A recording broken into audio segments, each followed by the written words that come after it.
The heart of this really is like listening to your users and getting an understanding of what the business needs really are, and translating those into solutions that work. I think we try to keep just a continuous improvement mindset. Like we're always trying to make things better. We're always trying to improve the system that we have. We're trying to make lives easier.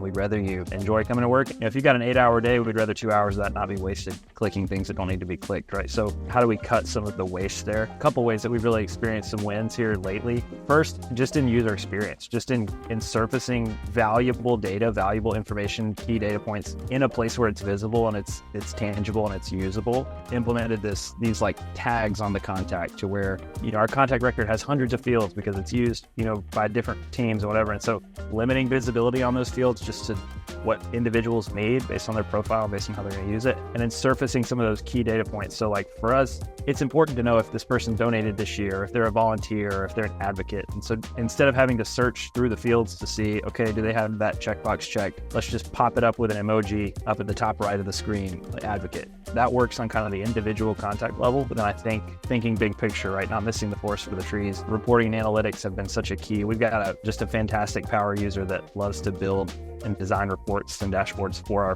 field users. And so he's building templates, based on the capabilities of the tool. And so those templates are then usable by everybody. And so we've listened, we've understood like, okay, here's 95% of the reports that are built by our field staff. And so let's go ahead and build those templates where they can just pop in their office name or pop in whatever campaign or whatever it is that's relevant to them. And it's already done for them instead of them having to come and really like delay, right? Like we're the bottleneck there and we don't want to be. And so really empowering your users to use the tool effectively and just listening to them as to what would be beneficial for them, I think really keeps you moving in the right direction. Here, I love to talk about mindset just because it's critical, specifically when you're optimizing, just because the fact that you have something working doesn't mean that it's done.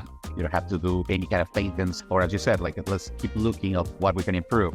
This is an ongoing process, and there are different ways that we can approach it. You can do it at a hot basis. Basically, hey, we need to improve this area in particular.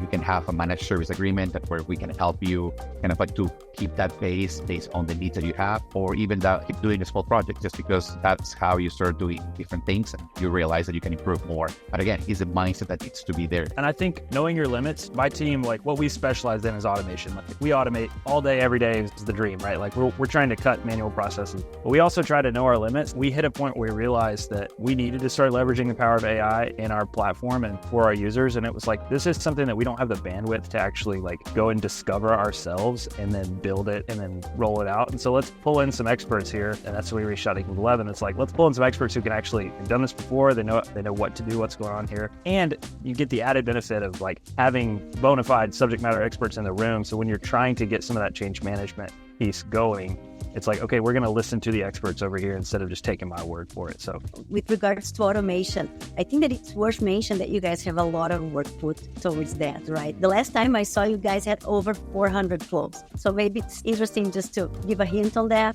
Yeah, probably some need to be condensed. And that's kind of been our strategy all along. And granted, you can't go automating willy-nilly, right? You have to understand the manual process before you can even think about automating. But you multiply the abilities of your staff. We have so many fantastic people that work for the National Kidney Foundation. Like they need to be using their minds and using their skill sets for what they were actually there to do, right? Not pointing and clicking. So as much as we can cut, all we're doing is like giving them the keys to a nicer car and letting them drive as fast as they can.